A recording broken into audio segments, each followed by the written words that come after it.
Hi, Frank. You okay? Good. Can we start with Frank Onyeka? And can you talk me through how he has settled in this week? He settled in very well. He's a very nice lad, very humble lad, quite quiet off the pitch, but has trained really well with the group. Very easy for him to integrate into the group because of how he is and the qualities that he's bringing. We can see that already in training, so big positive for us. How long had you had your eye on him for? Quite a while. And what was it about what he brings that you were specifically looking? What did you need from him that the club was lacking at the minute? Well, he's I say lacking. He comes in to sort of help the squad, and I think he brings a different profile of midfield player to our team in terms of his basic attributes of breaking up play, his physical capacity, how he can move the ball well. Played it in Brentford. I've got a lot of admiration for Brentford as a football club from the Thomas Frank days to the nowadays. I think they operate really well, and I like the way that they operate. And I think he can bring a lot of good qualities. Not to say that we don't have them, but he can add to us and give us different options. And how key is that Premier League kind of experience being around that, and then obviously a long run at AFCON as well? Yeah, I think that's key. I think in terms of mentality and the demands that I'm aware of the Premier League, it's a real level. It's the best level in league football in the world. And AFCON, his performances, I think, were really good there, which again is a really high level. So he can bring a mentality, he can bring a quality to the group, which is going to be very helpful. Will the Sky Blue Army get to be potentially seeing him at the weekend? Well, we hope so. He's trained with us for a few days. His wife's due to have a baby at any moment now, so we're managing that situation as it stands. But I'm hopeful he'll be involved because we brought him in to be involved. Yeah, of course. I think after the defeat post QPR and 2 losses on the bounce for the first time this season, I think your words were we're in a difficult moment. How key is it going to be to have the fans with you for the next 2 big home games? Yeah, very key because we know we spoke a lot from the moment I've certainly been in the club, and especially we talk about the CBS and the next 2 games. The fans have been fantastic, and so have the players. But the fans will always go off the players and our energy and the urgency in our game, the qualities that have defined us as a team since I've been in, and we've worked a lot to that, but particularly this season. So it goes hand in hand. We take first responsibility to inject the energy, and then we know we have an incredible fan base behind us that makes it a tough place to come. So long may that continue, we hope. Is there a sense of, we've talked a lot about setting expectations, and you've been really keen throughout all of these press conferences where I've been here on a Friday to say, let's not get carried away, this is a championship, it's a really tough league. Is this a really key moment for you guys and for the fan base to sort of sit back and go, let's not panic, let's take a breath, we all know what we're trying to do, but let's not get carried away and write us off too quickly? No, and if there's something about this period where the gaps change, maybe that's a check for everybody. You know, as I say, I spoke about it a lot. Everybody wants to win every game, so does every other team that we play against. So in this period where we've had that little difficult moment, where we've certainly dropped a tiny bit, other teams are fighting. You know, the Norwiches and QPRs are fighting. So there's loads of context to that. We just have to be focused on our job. And even here, like, I don't to talk too much about the fans, we have to get our job right. The fans will come with us if we get our job right, and that's it. And it's a different kind of pressure being at the top and being hunted down than it is chasing. So how are you all handling that? Well, I'm used to all sorts of pressures because I've been in this game a long time. So it's my job to be the one that stays as calm as anyone, that finds the right moment to inject some emotion, whether it be good driven emotion about that if we have to improve, where we have to improve, but also come in with a smile, with enjoyment. It's what we did for this big part of the season. We can't forget what got us here, which is fantastic spirit and high quality play. So we just have to absolutely focus on that, focus on ourselves, don't listen to too much noise, don't get too up and too down. And if we do that, this group's shown that they can absolutely compete here. Yeah, and I'm guessing hard work on the training ground in order to sort of deal with some of the mess in games better, which is one of the areas that you pointed out needed to be sorted. Yeah, and it's modern football. It's definitely championship football.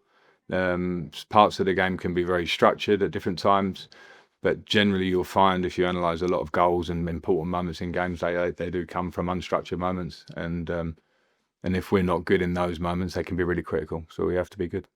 And you've now got that squad in order to be able to put that work in an effective way, a way that you've been wanting to do on the training? On the training pitch, yes. On the training pitch, we have it. It needs to be competitive in every position. If we want to have real success, if we want to be where we are and stay where we are and improve, it has to be that way.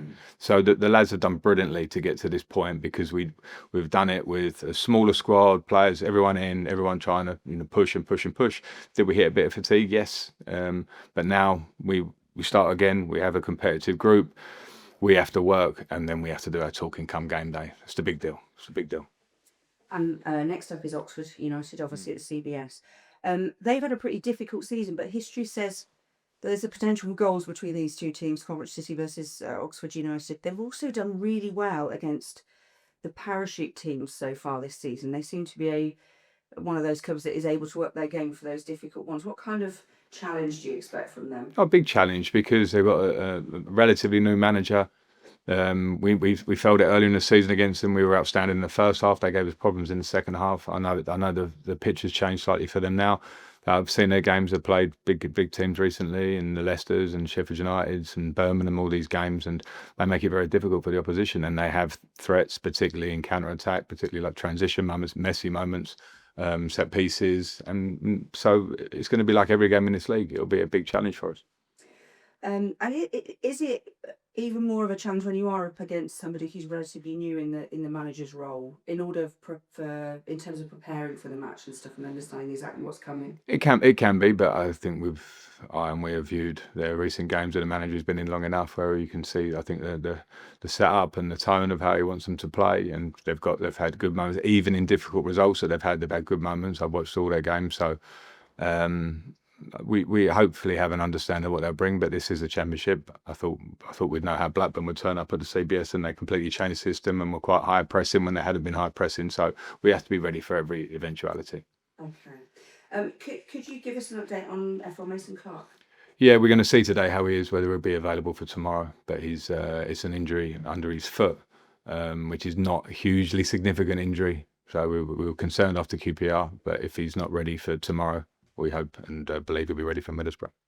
I think we're talking to Carl Rushworth next here, but one of the other goalkeepers, Oliver Jovin, what's the latest with him? Yeah, he's working away. He had a small setback in his recovery, so that set him back, which is unfortunate, but the nature of the injury that he had. So he's working away. He's not outside at the moment, so he'll be back towards the end of the season, unfortunately. Does that mean is he still on the register in that 20? No, Ollie and Luke Bell have come off the register, but can come back on as a goalkeeper if we have critical injury problems. But with Ollie, it will be tight for this season anyway, and Belly has always been around us as our keeper anyway. Okay, and Carl Rushworth, I mean, he has been outstanding, but just a bit of a word on him. Has sometimes his level surprised you, or are you fully expecting him to be able to pull off the saves that he has been? No, I expected it. I think he's a higher class. A young goalkeeper. He's a young goalkeeper with a lot of experience. And I think he's been very good when we've needed him. He's made big saves, big marks. And when we haven't needed him, he's been great with his feet, and he's been a real great addition to the team. So that's what a good keeper should be. And he's been brilliant around the training ground. Professionalism, qualities, low maintenance. A really great addition in every way for us this season. And how key has he been to where Coventry City now sit at the top? Key like the others. We need. If you're going to try and have success, you need players in every position that are really competing at a really high level, and we've seen that with this group for a big part of the season. So he's been very key. Thank you, Frank. Thank you. How are you feeling? How's the week been? Obviously, it's been a bit of as Frank said, a difficult period. But how are you kind of approaching now the next 16 games?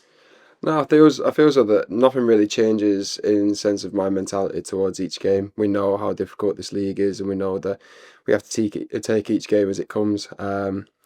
Like we've said before, this is like the final 16 games are like cup finals as well, which is a bit of a cliche, but everybody's on the same page. Everybody knows what we want to achieve together as a group. We know we've been in a difficult spell, but the togetherness inside the training ground is just as high as it was when we was on a streak of winning games. So I'm not concerned in that sense of things. We think we just need to get back to playing freely how we was, get a bit of confidence back. But I'm sure that come Saturday, come tomorrow, then we'll be able to perform as we did a few months ago. And the performances at home have been especially strong this season. So is it going to be good to get back in front of the Sky Blue Army and be at the CBS Arena? Yeah, it's always exciting to play at the CBS Arena, especially with the backing from our fans and how loud that it could be, and like it's almost like another incentive for us to put that extra couple of yards in and dig to get the result that we want. So I always love playing at home, and I'm excited for tomorrow. And there have been some changes to the seating arrangement at the CBS, which means you now have fans behind you, whichever goal you are in. What kind of a difference has that made to you? I didn't even realise. No, so no, it's good. Like obviously, I just like feed off the fans. So I love when we're loud and when we cheer and when we got the 12th man behind us. But if it's the away fans behind me or home fans, it kind of becomes sometimes noise, especially for the away fans. But I enjoy it. If it's quiet, then that's when players can get in their own heads, and it's a goalkeeper is quite a lonely spot. So a lot of time on my own and can get into your own head. But when you got fans giving you a bit of grief or have the backing, then it's always gonna do me well going forward within the game. Do you thrive off that? Yeah, I do.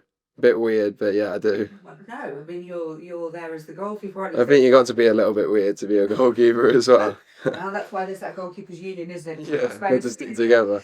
Talking of goalkeepers union, I have the great privilege of sitting with Steve Abrizovich up in the press box for BBC CWR, and I cannot even begin to tell you his reaction to some of the saves that you have put in through the course of this season. Are there any that particularly stand out for you? I mean, he has just been blown away. He's off his feet, and that's Steve Ogrisovich. He's quite a contained. Yeah.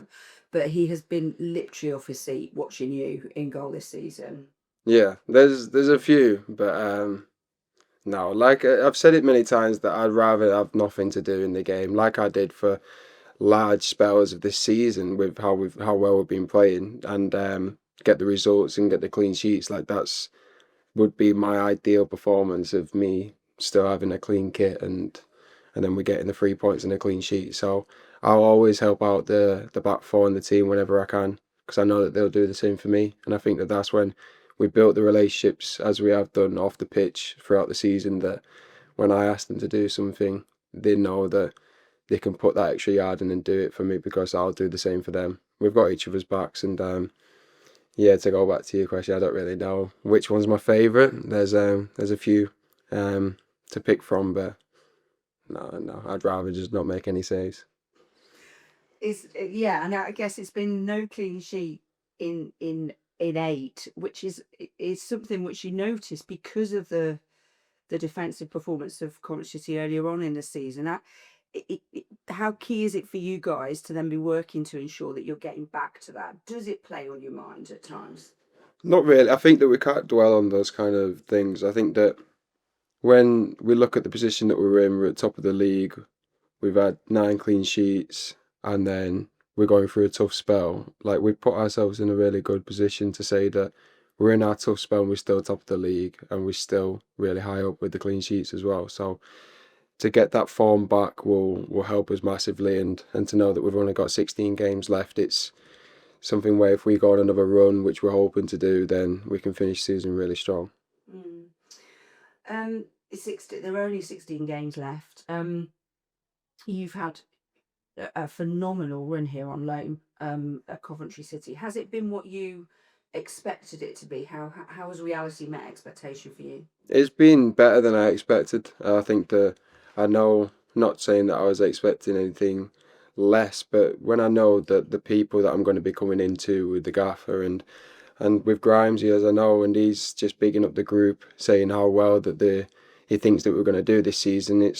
I've always known that we was going to be successful, but to this level, I didn't really know for sure. But I've really enjoyed my time here. I love the area, love the group, everybody, the fans.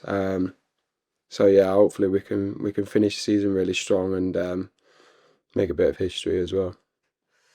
What are your ambitions for your own personal career?